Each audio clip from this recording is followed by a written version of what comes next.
to give his felicitation.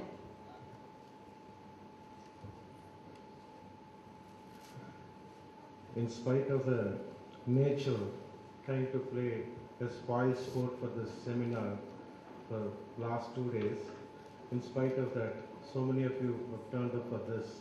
So let me first congratulate every one of you for being here this morning in spite of that heavy rain. Most revered Swamiji and Secretary of RKM Vidyalaya, Vivekananda College, Swamiji Maharaj. I am also alma mater of Ramakrishna Mission Higher Secondary School. I am very proud to be here after so many years.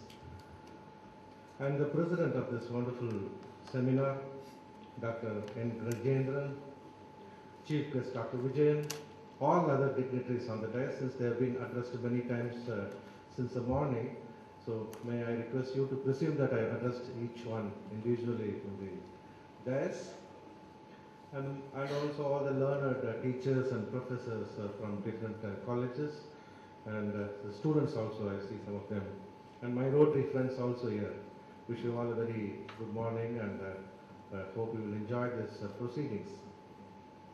Many years back, my mother asked me, what do you want to do when you grow old? I told her that I want to change the world. Though I meant it literally, whether I really changed the world or not, but in a true sense, I changed the world. Yes, leaving too many carbon footprints, I changed the climate of this world. With the refrigerators in my house, leaving out unwanted CFCs in the air, I changed the ozone layer. Cutting trees for my furniture and also for the books, I changed the pattern of the monsoon.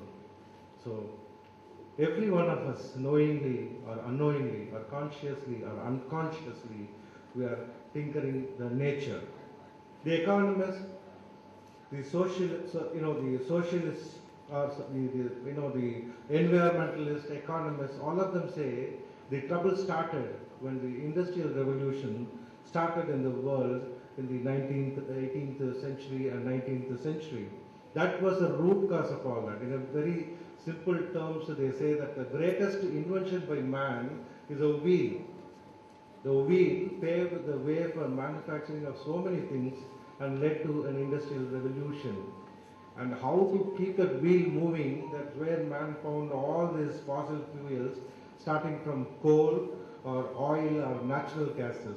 This is what had happened.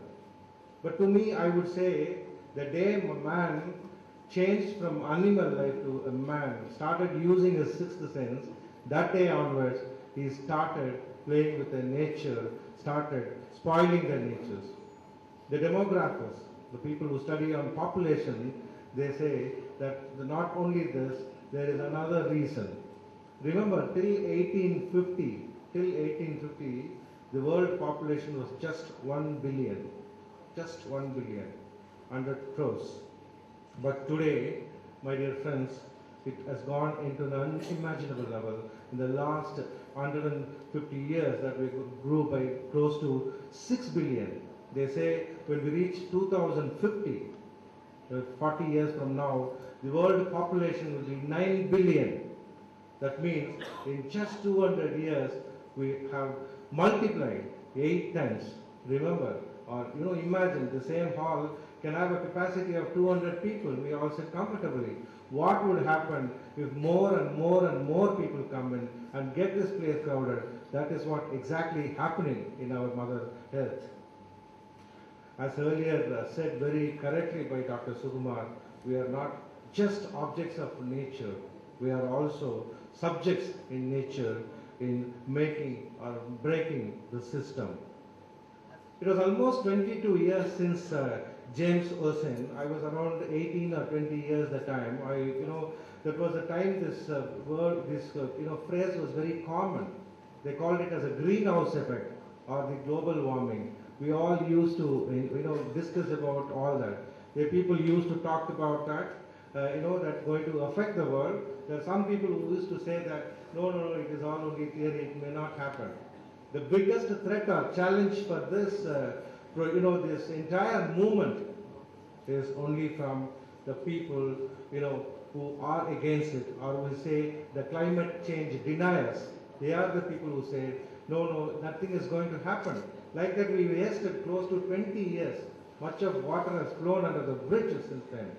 It is like a smoker, a chain smoker went to a doctor and asked him for his diagnosis. The doctor said, buddy, you're smoking. Your chances of getting lung cancer is 90%. He said, it's 90%? Yes. Not 100%? Not 100%. Then he comes out and says, the doctor is not 100% sure about me getting lung cancer. So he continued smoking and died. The same thing for the last 20 years, some people are saying it is not going to affect. It's very small. But we are now seeing, now it is true that global warming is there. It affects the globe. This is a time we should all come together and do that. Our generation is quite waste. We are the people who did everything.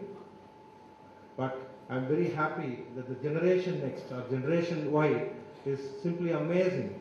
The other day, when Diwali was celebrated in my gated community, I saw oddly children bursting crackers. I thought, what could be the reason? I called one boy and asked him. He said, uncle, it unnecessarily pollutes the air. That's why we don't want to burst crackers. That is the kind of mindset people have here. Whereas we have taken it for granted. We want to be comfortably sit inside our air-conditioned car and make the place outside it is warmer. We wanted to be seated comfortably inside our air-conditioned room and make outside, non-livable for other creatures. Friends, end of the day, whether we are going to leave footprints in the sands of our time or not, but let us not leave any carbon footprints, because this carbon footprints, that's what they say, is going to damage. So if we continue to do that, then the generation next will not forgive us.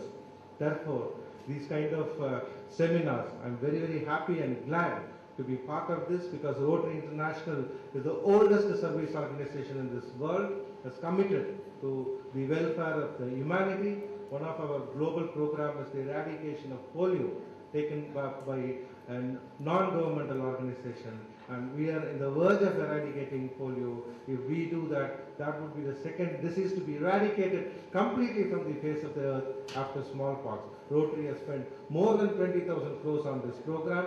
So we are committed to the humanity, and we are very happy to be here on this wonderful conference on global environment and its sustainability implications and strategies. My dear friends, I'm sure we will all enjoy all the proceedings that's going to come today and make use of that. As Vivekananda rightly said, Swami Vivekananda, friends, arise, awake, and stop until the goal is reached, till we make this earth a safer place for us